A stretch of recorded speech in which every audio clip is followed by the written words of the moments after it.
یہ وہ شخصیت ہے جن کو کہا تھا اللہ کے نبی صلی اللہ علیہ وسلم نے، عثمان ایک وقت تجھ پر وہ بھی آئے گا، اللہ تجھے عزت اور عظمت کی چادر عطا کرے گا، لوگ تجھ سے اس چادر کو اتارنا چاہیں گے، عثمان اس چادر کو نہ اتارنا۔ سیدنا عثمان غنی رضی اللہ تعالی عنہ 44 لاکھ مربع میل کے حکمران بن گئے۔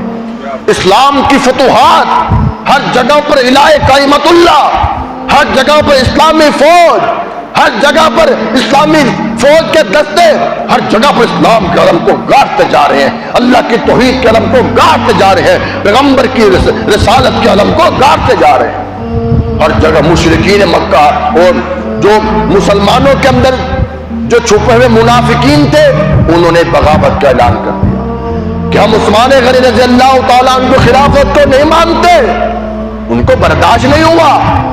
حضرت عمر بن خطاب رضی اللہ تعالیٰ عنہ کے دور میں اسلام کو جو عظمت ملی سو ملی، ان کے دور کے اندر اور تیز ہو گئی، ان کے پیٹ میں درد ہوا، بغاوت کا اعلان کر دیا کہ ہم عثمان غنی رضی اللہ تعالیٰ عنہ کی خلافت سے بغاوت کرتے ہیں، ہم ان کی خلافت کو تسلیم نہیں کرتے۔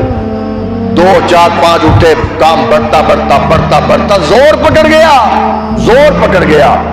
اور پھر ایک وقت یہ بھی آیا کہ حضرت عثمان غنی رضی اللہ تعالیٰ عنہ کا گھیراؤ تنگ کر دیا گیا، اس قدر تنگ کر دیا گیا کہ آنے جانے پر بھی ان پر پابندی لگا دی گئی۔ حضرت معاویہ رضی اللہ تعالیٰ عنہ نے اپنی فوجیں بھیجی، اے امیر المومنین آپ باغیوں کے سر کچلنے کی اجازت دیجئے، فوج آپ کے پاس، دستے آپ کے پاس، فوجی کمانڈر آپ کے پاس، جدید ترین اسلحہ سے لیس فوج آپ کے پاس، ان باغیوں کو کچلنے کی اجازت دیں۔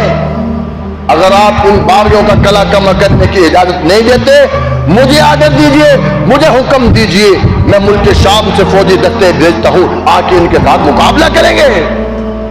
ہائے کیا کہا میرے عثمان نے، معاویہ مجھے شرم آتی ہے محمد الرسول اللہ کے شہر میں عثمان کی وجہ سے کسی مسلمان کے خون بہہ جائے۔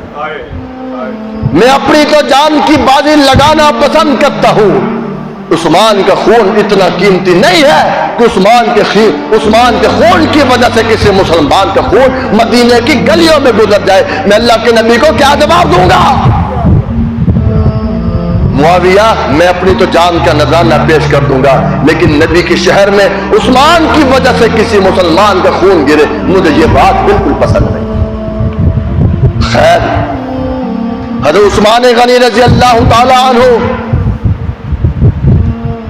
مشرکین باغیوں کے جال کے اندر، شکنجے کے اندر پھنستے جا رہے ہیں، اور ایک دن ایسا آیا کہ جمعے کی نماز پڑھانے کے لیے آئے، جمعے کا خطبہ پڑھنے کے لیے کھڑے ہوئے، الحمدللہ الحمدللہ علی ذات عظیم صفات، خطبہ پڑھنا شروع کیا۔ ایک جگہ سے باغی کھڑا ہوا، اٹھ کے کہنے لگا، عثمان ہم تیرے پیچھے جمعہ نہیں پڑھیں گے، ہم بغاوت کا اعلان کرتے ہیں۔ ایک باغی وہاں سے پہلے ترتیب بنا کر رکھی گئی، ایک وہاں بیٹھے گا، ایک وہاں، ایک باہر، ایک برآمدے میں، ایک آگے، ایک یہاں، ساروں کو تقسیم کر کے بٹھا دیا۔ ایک وہاں سے اٹھا، دوسرے نے کہا میں بھی نہیں پڑھتا، تیسرا کہتا میں بھی بغاوت کرتا ہوں۔ یہاں سے اکٹھے ہو گئے، سارے اکٹھے ہو گئے، اور ایک بے ایمان آگے اٹھ کر آیا جو اللہ کے نبی صلی اللہ علیہ وسلم والا عصا تھا، جو اللہ کے نبی صلی اللہ علیہ وسلم ہاتھ میں پکڑ کر جمعہ پڑھایا کرتے تھے، ابو بکر صدیق اس کو پکڑ کر جمعہ پڑھایا کرتے تھے، عمر بن خطاب رضی اللہ تعالی عنہم یا یہ صحابہ جمعہ پڑھایا کرتے تھے۔ ظالم اٹھا اور اٹھ کر اس عصا کو توڑ کر پھینک دیا۔ ظالم، اگر سیدنا عثمان غنی رضی اللہ تعالی عنہ سے تجھے بغاوت ہے تو بھلے تو رکھ، لیکن نبی کا صحابی عصا کو تو کیوں توڑ رہا ہے؟ اس خوش نصیب عصا کو تو کیوں توڑ رہا ہے؟ لہذا اس کو بھی توڑ کر پھینک دیا گیا، اور حضرت عثمان غنی رضی اللہ تعالیٰ عنہ کو داڑھی سے پکڑ کے منبر سے نیچے اتار دیا گیا۔ ہائے میرا مظلوم عثمان، زبان سے اف تک نہیں کہی، زبان سے کوئی گالی تک نہیں دی، زبان سے کوئی برا بھلا تک نہیں کہا، ماتھے پر کوئی غصے کے آثار تک نہیں آئے، خاموشی سے اٹھ کر گھر میں چلے گئے۔ ہے کوئی اتنا مظلوم انسان، ہے کوئی اتنا مظلوم بادشاہ؟ اور ہے کون؟ فوج ان کے تابع، حکومت ان کے تابع، عدلیہ ان کے تابع، قاضی ان کے تابع، اور اسلامی ریاستیں ان کے تابع، اور ہندوستان اور یہ جو ہے ایران تک کی حکومت ان کے پاس 44 لاکھ مربع میل کے حکمران، آدھی دنیا سے زیادہ کے حکومت پر، آدھی سے زیادہ دنیا پر حکومت کرنے والے، لیکن مظلومیت کے ساتھ، خاموشی کے ساتھ اٹھ کر گھر چلے گئے کہ اللہ کے نبی کے شہر میں میری وجہ سے کوئی بدامنی نہ ہو جائے۔ پھر یہی عثمان، انہوں نے کہا اچھا یہ تو بولتا نہیں ہے، گھیراؤ تنگ کرنا شروع کر دیا اور آرڈر لگا دیا حضرت عثمان غنی رضی اللہ تعالی عنہ کو مسجد میں آنے کی اجازت نہیں۔ کون عثمان؟ جو مسجد نبوی کی جگہ خرید کر مسجد کے لیے وقف کرے، آج اس کو مسجد میں آنے کی اجازت نہیں، اور پہرا لگا دیا، کوئی ملنے نہ آئے، کوئی سلام کرنے نہ آئے، اور پہرا لگا دیا کوئی کھانا پہنچانے نہ آئے، کوئی پانی پلانے نہ آئے، پہرا لگا دیا۔ وہ عثمان جو لوگوں کو گھروں میں راشن ڈلوایا کرتا تھا، آج ایک لقمے کھانے کو ترس رہا۔ وہ عثمان جس نے بیر روحا کا جو کنواں خرید کر میٹھے پانی کا مسلمانوں کے لیے وقف کیا تھا، آج ایک گھونٹ پانی کو ترس رہا۔ کون عثمان جو ٹھنڈے پانی کا کنواں مسلمانوں کے لیے وقف کر رہا تھا، آج ایک گھونٹ پانی کو ترس رہا۔ خیر گھر کے اندر بند کر دیا گیا، کوئی ملنے نہ آئے، کوئی پتہ لینے نہ آئے۔ پھر ایک دن ایسا آیا، باغیوں نے مشورہ کیا آج سیدنا عثمان غنی رضی اللہ تعالیٰ عنہ کو شہید کریں گے۔ حضرت علی رضی اللہ تعالیٰ عنہ کو پتا چلا، اپنے نوجوانوں حسن حضرت حسین رضی اللہ تعالیٰ عنہما کو جدید اسلحہ تلواریں دیں، ان کو نیزے تلواریں دیں، اور کہا اپنے چچا عثمان کے دروازے پر کھڑے ہو کر پہرا دو، اپنے چچا عثمان کے دروازے پر کھڑے ہو کر پہرا دو، کوئی پتہ نہیں کل کو تم بھی ایسی مشکلات کا سامنا کرنا پڑے۔ ان کو پتا تھا کہ یہ جو میرے دو لادلے ہیں، ان کو بھی کربلا کے اندر ایسے بے دردی کے ساتھ شہید کر دیا جائے گا۔ کہنے لگے اپنے چچا کے عثمان کے دروازے پہ کھڑے ہو جاؤ، کوئی باغی تمہارے چچا عثمان کے دروازے سے اندر نہ گھس سکے، جو بھی آئے گردن کاٹ دینا۔ نبی کے داماد کے پہرے دار بن کر دروازے پہ کھڑے ہو جاؤ۔ حضرت حسن حضرت حسین رضی اللہ تعالیٰ عنہ اسلحہ ہاتھ میں پکڑا ہوا ہے، اور عثمان غنی رضی اللہ تعالیٰ عنہ کے دروازے پر کھڑے ہو کر پہرا دے رہے۔ باغیوں نے جب دیکھا یہ تو نبی کے نواسے کھڑے ہوئے ہیں، ان کے سامنے کیسے جائیں گے؟ انہوں نے ظالموں نے کیا کیا، پیچھے سے دیوار پھلانگی اور پھلانگ کر اس گھر کے اندر داخل ہو گئے، اور کھانا پینا 1-2 دن بند نہیں کیا گیا، 40 دن تک کھانا پینا بند کر دیا گیا۔ رات کو سوئے تو خواب میں رسول اللہ صلی اللہ علیہ وسلم کی زیارت نصیب ہوئی، اور تڑپ کے کہا اے اللہ کے رسول، اے آمنہ کے لال، اے محبوب رب ذوالجلال، اے حضرت حسین کے نانا، اے حضرت حسن کے نانا، اے ابو بکر صدیق کے داماد، اے عمر بن خطاب کے داماد، آج میں اس مظلومیت کے ساتھ زندگی گزار رہا ہوں، یا رسول اللہ باغیوں نے میرے گھیرے کو تنگ کر دیا، اپنا اظہار معافی زمین پیغمبر کے سامنے کیا، اپنے دکھ اللہ کے نبی کو سنائے، اپنے آنسو اللہ کے نبی کے سامنے بہائے، اپنی شکایات پیغمبر کو لگائی، یا رسول اللہ 40 دن سے پیاسا ہوں، یا رسول اللہ 40 دن سے بھوکا ہوں، اللہ کے نبی، اے اللہ کے نبی گھر میں کھجوریں بھی ختم ہو گئی ہیں، ستو بھی ختم ہو گئے ہیں، نمک بھی ختم ہو گیا، آج نمک تک میرے گھر کے اندر نہیں ہے، اے اللہ کے نبی 40 دن ہو گئے ہیں، پانی کی گھونٹ زبان پر رکھ کر نہیں رکھی، یا رسول اللہ 40 دن سے روزے رکھ رہا ہوں، اے اللہ کے حبیب آج نمک بھی میرے گھر کے اندر نہیں ہے، آج میں روزہ کس چیز کے ساتھ افطار کروں گا؟ اللہ کے نبی صلی اللہ علیہ وسلم کی آنکھوں میں آنسو آ گئے، اور کہا او میرے دورے داماد، او میرے مظلوم عثمان، اور میری بیٹی رقیہ کے خامن عثمان، اور میری بیٹی ام کلثوم کے خامن عثمان، آج تیرا روزہ مدینے کی گلیوں میں افطار نہیں ہوگا، آج تیرا روزہ میرے ساتھ جنت الفردوس میں افطار ہوگا، آج تیرا روزہ میرے ساتھ جنت الفردوس میں افطار ہوگا۔ عثمان تیاری کر لے، عثمان گھبرانا نہیں، صبر کا دامن نہیں چھوڑنا۔ عثمان آج تیری باری ہے، آج تیرا روزہ میرے ساتھ جنت الفردوس میں افطار ہوگا۔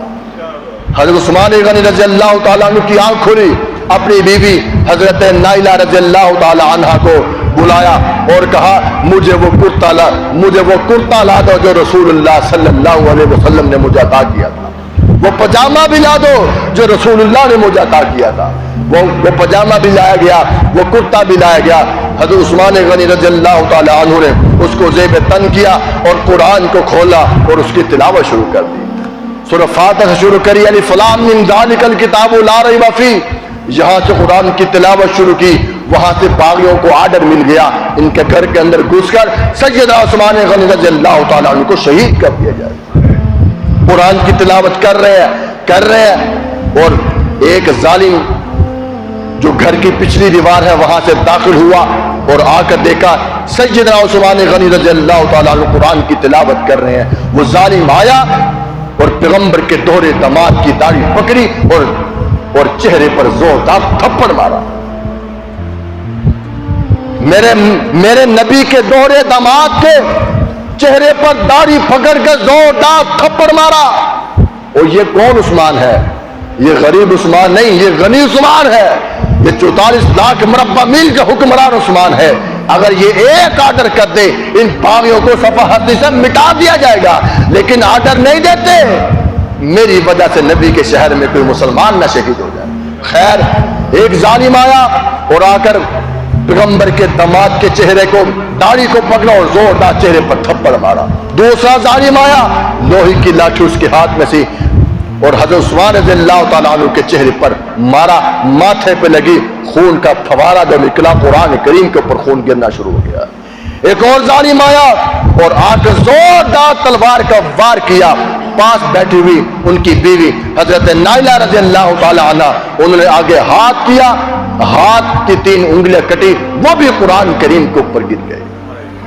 خاوند بھی لہو لہان، بیوی بھی لہو لہان، قرآن خون کے ساتھ لت پت ہو گیا، بیوی بھی خون سے بھری ہوئی، خاوند بھی خون سے بھرا ہوا اور زبان سے قرآن کی آیات جاری۔ ایک اور ظالم آیا اور آ کے زوردار تلوار کا وار کیا، سیدنا عثمان غنی رضی اللہ تعالیٰ عنہ کے گردن پہ لگی اور گردن اور سارا بدن قرآن کے اوپر گر گیا۔ سیدنا عثمان غنی رضی اللہ تعالیٰ عنہ شہید ہو گئے اور ان کی زبان پر جاری تھا فَسَيَكْفِيكَهُمُ اللَّهُ وَهُوَ السَّمِيعُ الْعَلِيمُ۔ حضرت نائلہ رضی اللہ تعالیٰ عنہ جو حضرت عثمان غنی رضی اللہ تعالیٰ عنہ کی بیوی تھی، انہوں نے جب دیکھا عثمان شہید ہو گئے اپنے گھر کی چھت پر چڑھ گئی اور پیغمبر کے گنبد خضرا کی طرف اشارہ کر کے کہا اے اللہ کے حبیب صلی اللہ علیہ وسلم، آپ کا لاڈلا عثمان شہید ہو گیا۔ اے اللہ کے حبیب صلی اللہ علیہ وسلم، آپ کو ام کلثوم کا خامن شہید ہو گیا۔ اے اللہ کے نبی، آپ کی رقیہ کا خامن شہید ہو گیا۔ اے اللہ کے حبیب، آپ کے جنت کا ساتھی عثمان شہید ہو گیا۔ اے اللہ کے نبی، آپ کے جنت کا ساتھی عثمان شہید ہو گیا۔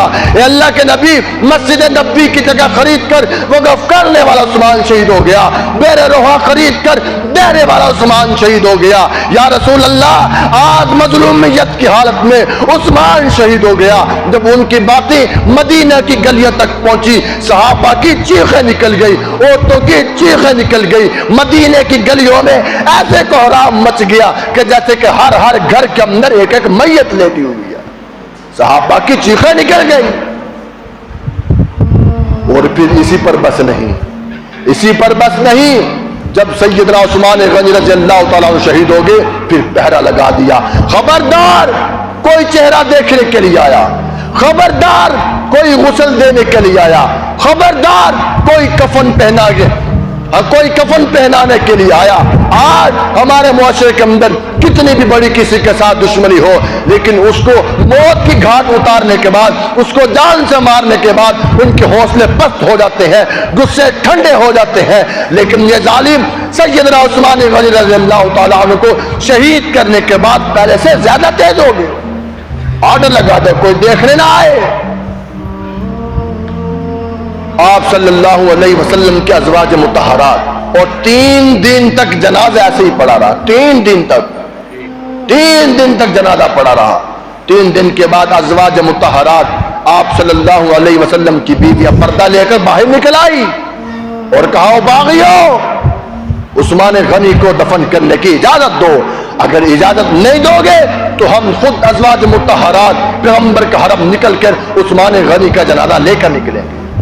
جب انہوں نے اس بات کو سنا تو پھر اجازت دی کے اور کہا 17 آدمی جائیں, بس 17 آدمی جائیں اور رات کی تاریکی کے اندر جنازہ جائے. کتنی پابندیاں لگائی. 17 آدمی گئے اور رات کی تاریکی کے اندر جنازہ لے کر نکلا. اور پھر اسی پر بس نہیں, جب جنازہ اٹھایا گیا تو جنازوں پر پتھراؤ کیے گئے, پتھر مارے گئے. یہ کون؟ یہ میرے نبی کا دوہرا دماد ہے, یہ بیر روما خرید کر دینے والا نبی کا عثمان ہے. جنازے پر پتھر مارے گئے, اور اتنے پتھر مارے گئے, اتنے پتھر مارے گئے کہ جسم سے کفن ہٹ گیا. اتنے پتھر مارے گئے. 17 آدمی اور پیغمبر کائنات صلی اللہ علیہ وسلم کے روزے اطہر کے پاس سے لے کر گزرے. یا رسول اللہ, آج آپ کا داماد دیکھو کتنی مظلومیت کی حالت سے جا رہا. یا رسول اللہ, کتنی مظلومیت کی حالت میں آج آپ کا داماد یہاں سے گزر رہا ہے. 17 آدمی کے جا کر سپرد خاک کر کے آئے. اور پھر میں سوچتا ہوں, میں کہتا ہوں, جب اللہ کا دربار ہوگا اور قیامت کا دن ہوگا, سارے شہید آئیں گے, اپنا اپنا آ کے شہادت کا وہاں پر اللہ کے سامنے دلیل دیں گے. بدر کا میدان آئے گا, یا اللہ یہ لوگ یہ شہید مجھ پر شہید ہوئے تھے, ان کی بخشش کر دے. احد کے شہداء آئیں گے, یا اللہ میں ہماری شہادت کا گواہ, یہ احد کا میدان ہے.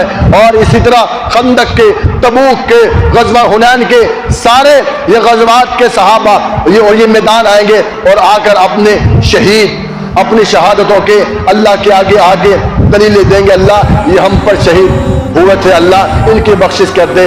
تو قیامت کے دن ہوگا, حضرت عثمان غنی رضی اللہ تعالیٰ عنہ کہیں گے, اللہ میری خون کی گواہی دینے کے لیے کون آئے گا؟ نہ بدر کا میدان آیا, نہ احد کا میدان آیا, نہ غزوہ خندق, اللہ نہ تبوک, اللہ کوئی بھی میدان میری شہادت کی گواہی دینے کے لیے نہیں آیا. اللہ میں اپنی شہادت کے لیے کس کو گواہ بنا کر پیش کروں؟ تو اس میرے ساتھیوں, اسی وقت اللہ کے دربار میں اللہ کا قرآن حاضر ہو جائے گا اور کہے گا, اللہ میں تیرا قرآن تیرے عثمان کی شہادت کا گواہ ہوں. اللہ جب یہ شہید ہوا تھا تو اس کا خون میرے اوپر گرا تھا. اللہ اکبر کبیرہ. یہ سیدنا عثمان غنی رضی اللہ تعالی عنہ کی مختصر حیات زندگی اور ان کی شہادت میں آپ سے گوش گزار کر رہا تھا. اللہ رب العزت مجھے بھی آپ کو بھی سب مسلمانوں کو آپ صلی اللہ علیہ وسلم کی زندگی اور آپ صلی اللہ علیہ وسلم کی صحابہ کی زندگی کے مطابق ہمیں اپنی زندگی گزارنے کی توفیق نصیب فرمائے.